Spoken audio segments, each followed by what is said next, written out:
Imagine you are lying in bed, right? You are fast asleep, and suddenly the smoke alarm down the hall just starts shrieking. Oh, yeah. That harsh, loud noise. Yeah, that metallic blare that is designed to completely jolt you out of unconsciousness. But instead of leaping up, you just pull the covers over your head. You just roll over. Right. You just roll over. You mumble to yourself that, well, the house has always been safe. The builder guaranteed the foundation. So you tell yourself the structure is totally secure. Yes, and that there is zero reason to panic. You are not worried about the building collapsing at all. So you just close your eyes and go back to sleep. You completely ignore the deafening noise right outside your door. That image of a person who is entirely safe from the house falling down, yet disastrously ignoring the urgent alarms ringing right next to their ears, that sets the stage for our discussion today. It is a pretty startling mental picture. It really is. Welcome to Reformed Thinking. We are looking at a fascinating, somewhat shocking piece of history today. We are examining an 1800s sermon, right? Yes, delivered by the British preacher Charles Spurgeon. The title of this address is Wake Up, Wake Up. And it is based on a specific verse from the Christian scriptures, Romans 13.11. Right.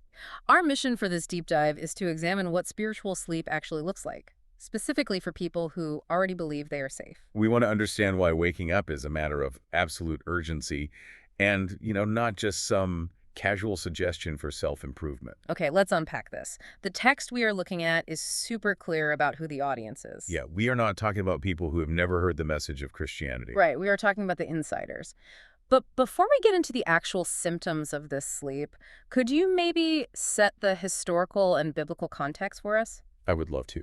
Like, who is this letter to the Romans addressing in the specific chapter? And why does that change how we read Spurgeon's warnings? Well, the context is absolutely vital here.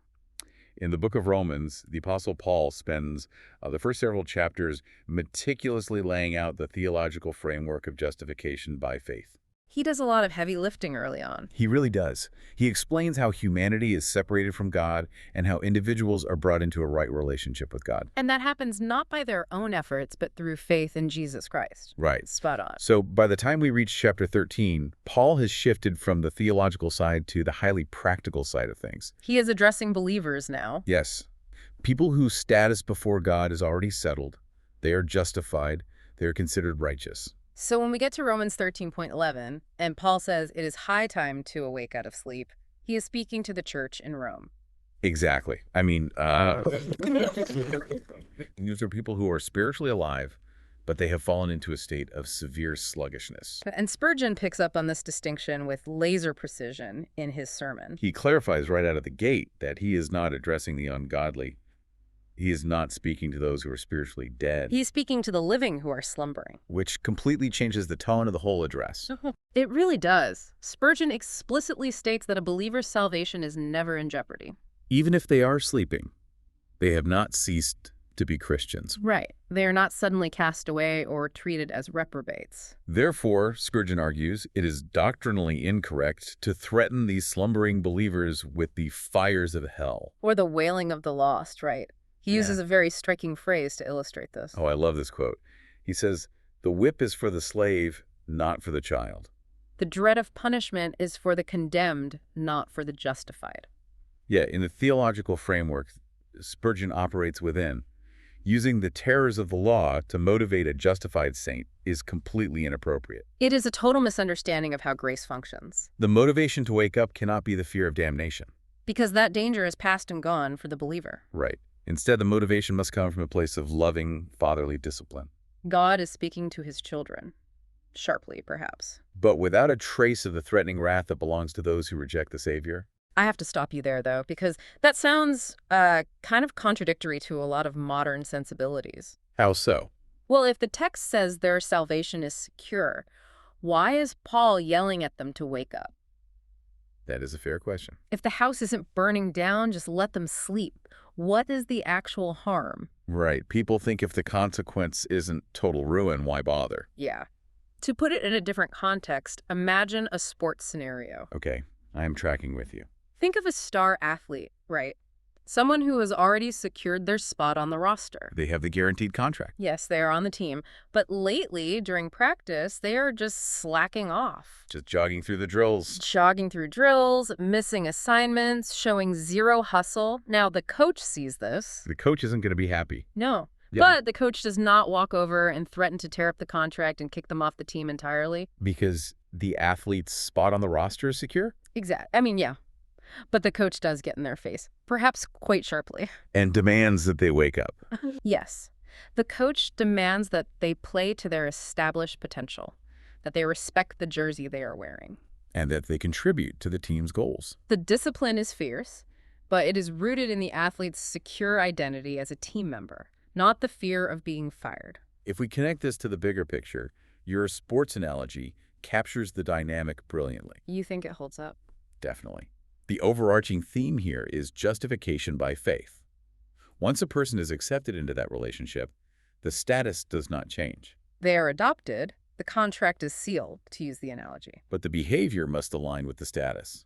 The grace that secures their position is the very same grace that demands their active participation. So if an athlete is on the team but refuses to play, they are mocking the privilege of their position. Yes. Similarly, if a believer is saved from death and indifference, but chooses to live in a state of spiritual sluggishness, well, they are acting in a way that is entirely incongruous with their new nature. Spurgeon asks, what right do believers have to be asleep at all? They have been delivered from the sleep that is the first cousin to death. They have been given light. He actually uses the biblical imagery of the wise virgins who went out to meet the bridegroom. Oh, right, the ones who had oil in their lamps. Yeah, they had light. It would be totally absurd for them to go to sleep while their lamps were burning. It would be insulting the dignity of the event they were waiting for. So the security of the believer does not grant permission for apathy. Not at all. Rather, it creates the strongest possible obligation for vigilance. Now that we understand who's being addressed, secure children and not fearful slaves. The conversation logically shifts to what specific obligations these believers are ignoring. Right. What are they missing while they are dozing off in the light? This brings us to Spurgeon's critique of spiritual isolation.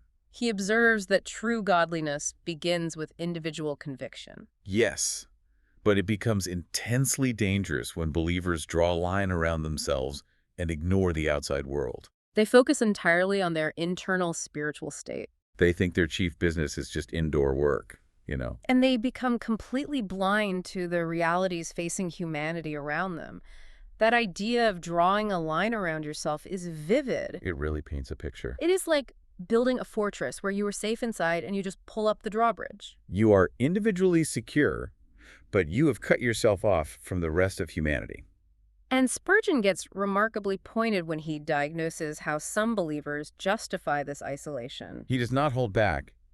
He talks about how they actually misuse theology to make themselves comfortable with their apathy. He critiques those who drug themselves with the doctrine of divine sovereignty. They look out at a world full of lost and hurting people, and they say, coolly, well, what is to be will be. And the Lord's purpose will be fulfilled. They literally use the sovereignty of God as an anesthetic. Spurgeon says they talk about human perishing as if they were talking about a wasp's nest. That imagery is chilling. A wasp's nest. It is. Because a wasp's nest is just a nuisance. You might feel a little bad destroying it, but it certainly does not keep you up at night. You definitely do not mourn over a wasp's nest. Spurgeon is calling out people who have let their theology turn their hearts to stone. It is a stark contrast to the historical Jesus. When you read the accounts of Jesus, you do not see a cold fatalist. Not at all. You see Jesus looking out over the city of Jerusalem and weeping. He is literally crying over the city because they rejected peace. He felt intense, agonizing sorrow over lost souls. So if using sovereignty as an excuse for apathy is the wrong way, how should a proper view of divine sovereignty actually function? That is a great point to clarify. Like, how do we hold on to the belief that God is in control without turning into cold statues? And why do humans even gravitate toward this kind of fatalism in the first place? Right, it seems so backwards. Well, the gravitation toward fatalism is actually a recognized psychological defense mechanism. Really, a defense mechanism. Yes. Humans are not naturally equipped to carry the psychological weight of the world's suffering. That makes sense. There is just so much of it. When a person looks at the sheer volume of brokenness, addiction, despair, and spiritual destitution around them, it causes intense cognitive dissonance. Because on one hand, they believe they are called to love their neighbor. But on the other hand, the task is overwhelmingly large. Their individual efforts seem minuscule. So to resolve this internal conflict without actually doing the hard work of engaging, what do? The human mind reaches for a theological sedative. The doctrine of divine sovereignty gets hijacked for this purpose. The believer tells themselves, well, God is sovereign. He will accomplish his will. Therefore, my lack of action is not a tragedy. This resolves the cognitive dissonance, but it does so by killing compassion. And that is the crucial tension Spurgeon is addressing. He is vehemently arguing that recognizing God's sovereign will should never kill human compassion. True doctrine should ignite action, not extinguish it. For Spurgeon, understanding that God has a purpose should provide the confidence to act. Knowing that your efforts are not in vain, precisely. But the moment you use that doctrine to say, God will handle it, so I do not have to care, you have perverted the teaching. You have turned a truth meant to bring comfort and courage into a sedative. This fatalism is a dangerous slumber. It allows a person to see drunkenness, blasphemy, and brokenness in their community and view it simply as a matter of course. Or as a necessary evil, rather than an absolute tragedy that demands a response. In the judgment of those who think aright, as Spurgeon notes, one of the finest traits in a Christian's character is the sorrow they feel over souls that are lost. And the great longing that men would find peace. To look at the suffering and spiritual destitution of the world without a single tear, without a sleepless night. And to blame that coldness on theology. That is a severe symptom of spiritual sleep. It is an alienation from the spirit of love and completely contrary to the mind of Christ, who wept over Jerusalem. I want to turn this directly to you, the listener, for a moment. It is good time for a gut check. Have you ever used a theological concept or even just a philosophical belief about how the world works as an excuse to avoid a difficult conversation or a demanding action? That is a heavy question to consider. Have you ever looked at a broken situation in your community or a friend making destructive choices and thought, well, everything happens for a reason? Or it is out of my hands. Simply because it was easier than getting involved and getting your hands dirty. It is a very human tendency to use high-minded ideas to justify our own desire to stay comfortable and uninvolved. It is a way of drugging ourselves, just as Spurgeon described. But fatalism and theological excuses are just one way believers fall asleep. Spurgeon acts like a spiritual physician here. He does. And he diagnoses three specific, varied types of slumber that can overtake people who think they are wide awake. He outlines the dead sleep toward others, the oft-recurring sleep, which is like sleeping in fits and starts. And finally, somnambulism or sleepwalking. Let's look into the first one, the dead sleep. We touched on it a bit with the fatalism, but it goes deeper.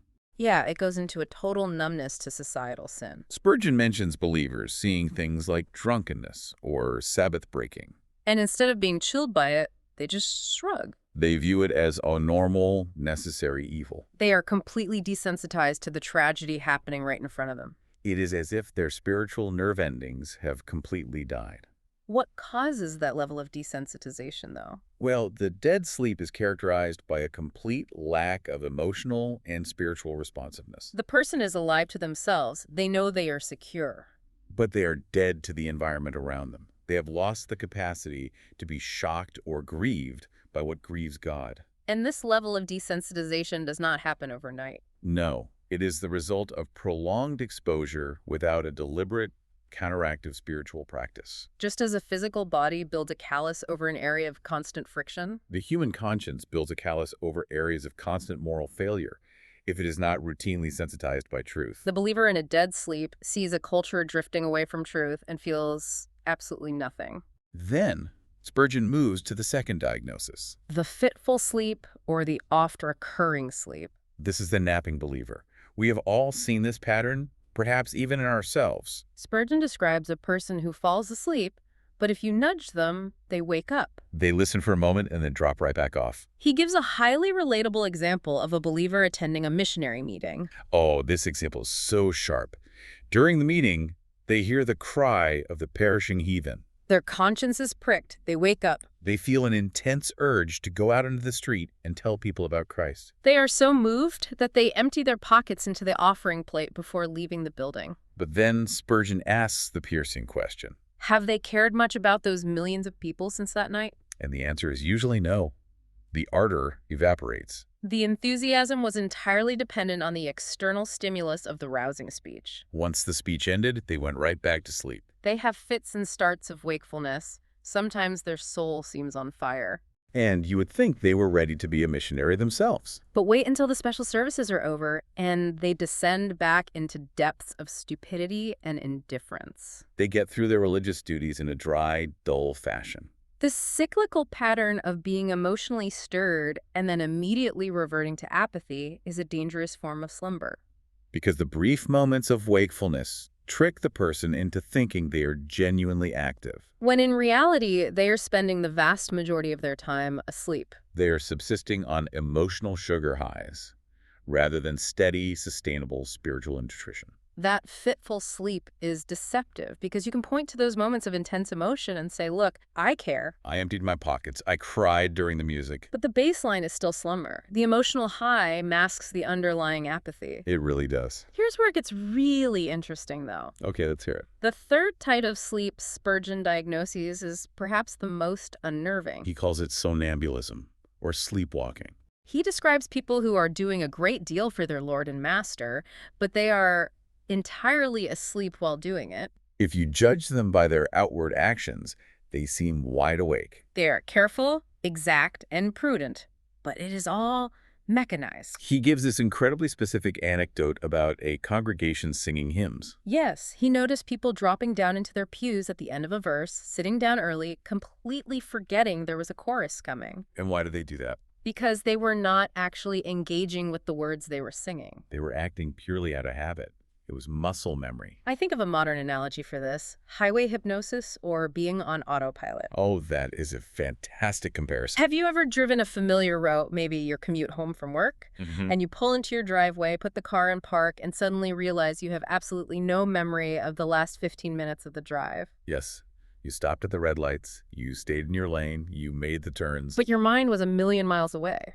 You were operating a heavy machine safely, but you were functionally unconscious to the journey. That is what Spurgeon is saying can happen to our spiritual lives. We can go through all the motions, teaching, giving, praying. Without engaging our minds or our hearts at all, we are just steering the car out of sheer repetition. What's fascinating here is how dangerous this looks from the outside, precisely because it appears so safe. Right. A person in a dead sleep is obviously inactive. A person in a fitful sleep is inconsistent. But the sleepwalker appears perfectly devout. They maintain the habits of family prayer, they contribute punctually, they attend the gatherings. Yet, all these duties are performed with a sleepwalking life. The major part of the faculties of the soul are still steeped in slumber. Spurgeon points out that sleepwalkers can sometimes navigate giddy heights safely, Places where a wide-awake person might falter. simply because they are unaware of the danger.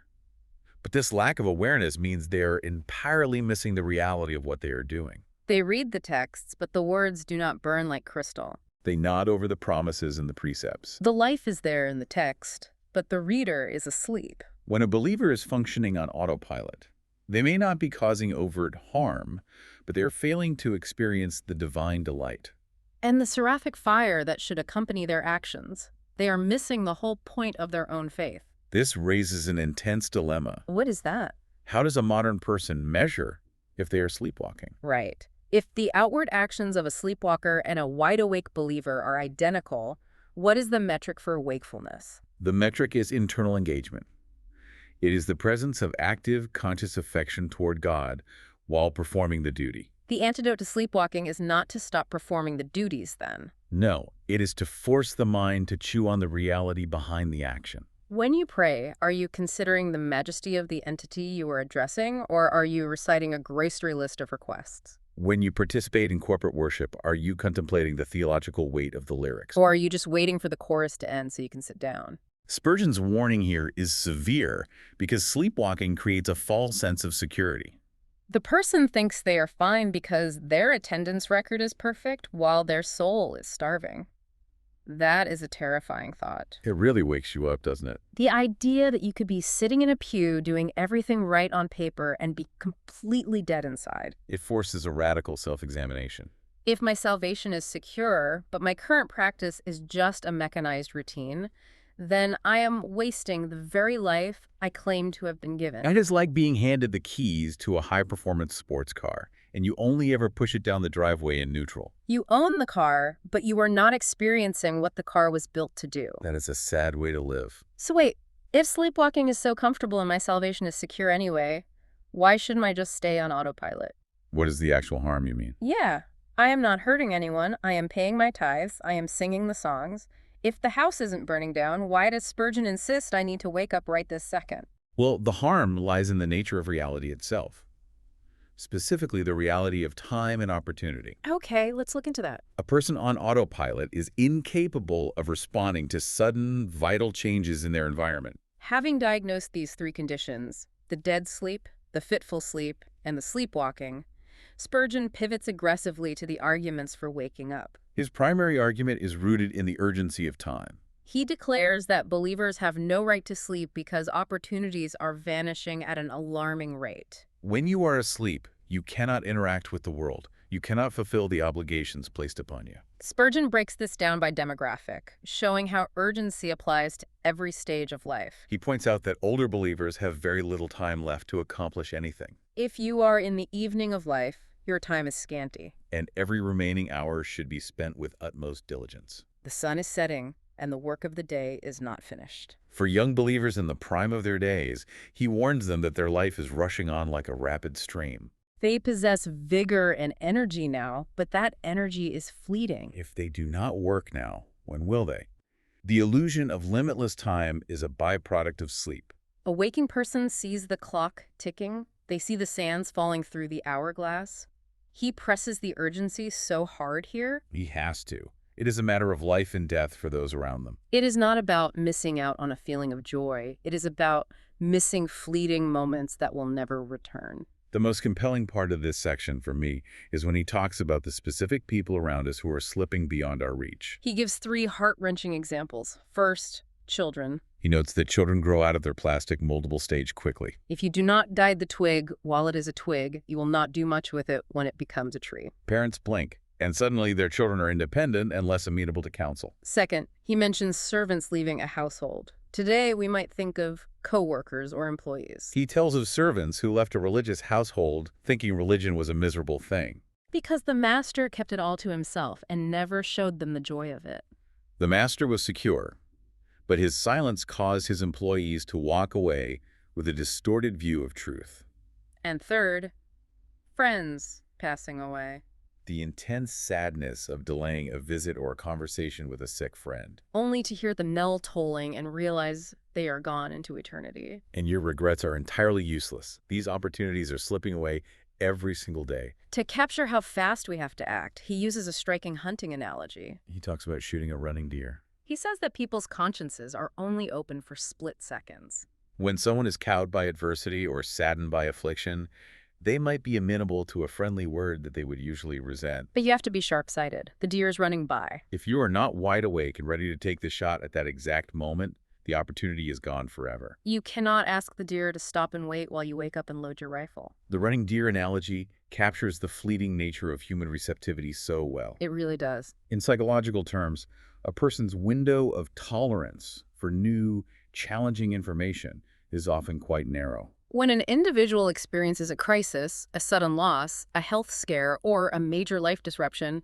their normal defensive structures are temporarily lowered. Their worldview is shaken. In that brief window, they are asking questions they normally ignore. They are the running deer. If a believer is asleep, focused only on their internal state or walking on autopilot, they will miss the subtle cues that indicate a person's conscience is open. The broader concept Spurgeon is expanding upon here is the ticking clock. The gospel dispensation is far along. It is daylight. But there is a darker reason for urgency as well. The adversarial forces are never asleep. Spurgeon makes a historical reference to the devil and Jesuitism always being awake. Contrasting the enthusiastic service of Satan's followers with the cold, dead-alive rate at which believers often operate. Now, as impartial observers of this text, we recognize that Spurgeon was using the specific 19th century religious framing of his day to motivate his Protestant audience. He used the socio-religious tensions of his era to make a point. However, looking past the specific historical naming, the broader timeless principle he is establishing is that adversarial forces, whether spiritual, cultural, or ideological, are perpetually active. While men sleep, the enemy comes and sows tares among the wheat. If believers are sluggish, the adversary has unimpeded opportunity to scatter evil grain, The opposition is entirely dedicated to its destructive work. making the slumber of the believer not just a personal loss, but a tactical disaster. The clock is ticking, the daylight is burning, the opposition is maneuvering, and the deer is running past. Every element of reality demands wakefulness. You cannot participate in a dynamic, high-stakes environment while you are pulling the covers over your head. I want to pause on that thought and ask you, the listener, to consider your own surroundings. It is a vital application. Who is the running deer in your life right now? Who do you know that is currently experiencing a moment of adversity, a shift in their circumstances, or a crack in their usual armor? Maybe a coworker who just received bad news, or a neighbor who is struggling. Their conscience, their heart, might be receptive in a way it has never been before. Are you awake enough to notice? Are you sharp-sighted enough to step in with a word of comfort or direction? Or are you too busy sleepwalking through your own routine to even see them passing by? It is a heavy question. It requires a level of situational awareness that most of us lack on a typical Tuesday morning. But Spurgeon does not leave us only with the fear of missed opportunities and active adversaries. Right. He shifts gears toward the end of his address to provide a glorious, positive motivation for staying alert. He moves from the fear of what we might miss to the thrill of what we are approaching. And this leads us into the final major point of the sermon, which is drawn directly from the second half of Romans 13.1 on. For now is our salvation nearer than when we believed. This is where Spurgeon moves from the admonition of a coach to the anticipation of a traveler nearing home. The ultimate motivation for waking up is chronological reality. Final salvation, which includes heaven, and the complete final deliverance from all sin and death, is literally closer right now than it was at the moment the person initially believed. He asks the audience, how long has it been since you believed? 10 years, 25 years, 50 years. Then you are that many years nearer to the ultimate display of your deliverance. The closer one gets to this destination, the more sensitive they should be to its influence. And here, Spurgeon unpacks a vital concept about the nature of heaven. He argues against the idea of heaven as a static resting place. He says it is not the dormitory of unconsciousness. It is a home of intense activity, life, and energy, free from all fatigue and sluggishness. Therefore, if the Spirit is preparing the believer for an active heaven, the believer must practice that active life now. If you are getting ready for celestial company, you should be fuller of life, not sleepier. He urges the believer to throw all their strength into the little time that remains, To reap with a stronger arm, to pluck another brand out of the burning. to reach out both hands to bring another soul to safety. If you are preparing for a destination of endless energy, falling asleep on the porch is the exact opposite of preparation. It is a fundamental misunderstanding of the geography you are about to enter. So, what does this all mean? How do we visualize this anticipation? Spurgeon brings in an analogy that is charming, but also intensely impactful. He talks about children traveling inland toward the sea. Imagine a family in a carriage making a long journey from the middle of the country toward the coast. The children have never seen the ocean before. The journey is long, and they might start to get sleepy. But as they get closer, the mother says, "Wake up, children. You are coming near the sea." They smell the salt air, they hear the faint sound of the waves. They get excited, and they wake up completely as they approach the water. They do not fall asleep just as the ocean comes into view. Spurgeon applies this beautifully to aging believers. If you are 50 or 60 years closer to heaven, you should be wide awake at the threshold of the Golden Gate. You are about to view the glittering streets. You are about to take in the vast ocean of eternity. You should not be dozing off now. Your heart should be awake because you are a day's march nearer home. It is a call to let the reality of the destination completely alter your current state of mind. It changes how you view your remaining time. You are not winding down into irrelevance, you are gearing up for arrival. This raises an important question for the believer. How can one physically and mentally prepare for the reality of walking golden streets and wearing a crown. Spurgeon's answer is that you alter your current daily habits. You realize the glory that is about to be revealed. If you truly believe that in a short time you will leave the abode of care and enter the place of eternal Sabbath, you cannot any longer neglect a single opportunity. You cannot neglect prayer. You cannot let poor souls go down without endeavoring to save them. A person who has their foot upon the doorstep of heaven and their finger on the latch ought to live with a specific kind of vibrant urgency. The nearness of the promise dictates the intensity of the present. And that brings us to the conclusion of Spurgeon's address, where he shifts his focus one last time in a very startling way. He really pulls the rug out at the end. Throughout the entire discourse, he has built a theological argument based on safety, grace, and secure status. He has motivated the believer with love, discipline, and anticipation. But he recognizes that in any large gathering or any wide audience, there are individuals listening who do not possess that secure status. Yes, as we wrap up this deep dive, let's summarize the main terrain we have covered. We started by looking at the loving discipline of God.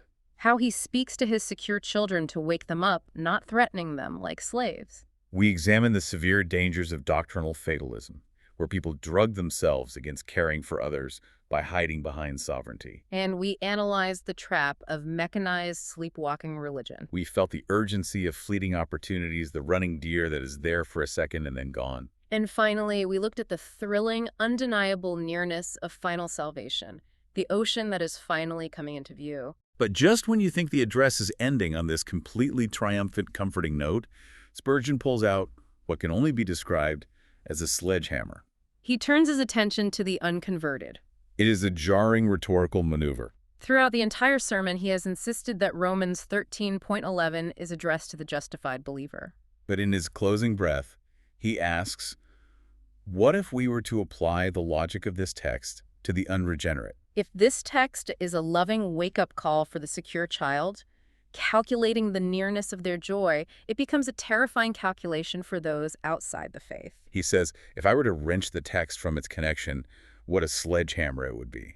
It is high time that you should awake out of sleep, for now is your damnation nearer than when you first heard the gospel and rejected it. For the believer, the passing of time brings them closer to ultimate deliverance. But for the unbeliever, the passing of time is simply the countdown to ultimate ruin. Every day that passes brings them chronologically closer to the consequences of their rejection. It is a sobering, heavy final thought, designed to shatter the sleep of anyone who might have been listening in, assuming the comforts of the message apply to them without having secured the foundation of faith. He uses the reality of chronological progression to snap both groups to attention, though for entirely different reasons. It is a heavy drop of the microphone at the end of a long, pleading address. It completely reframes the ticking clock. For one group, the clock is counting down to a sunrise. For the other, it is counting down to midnight.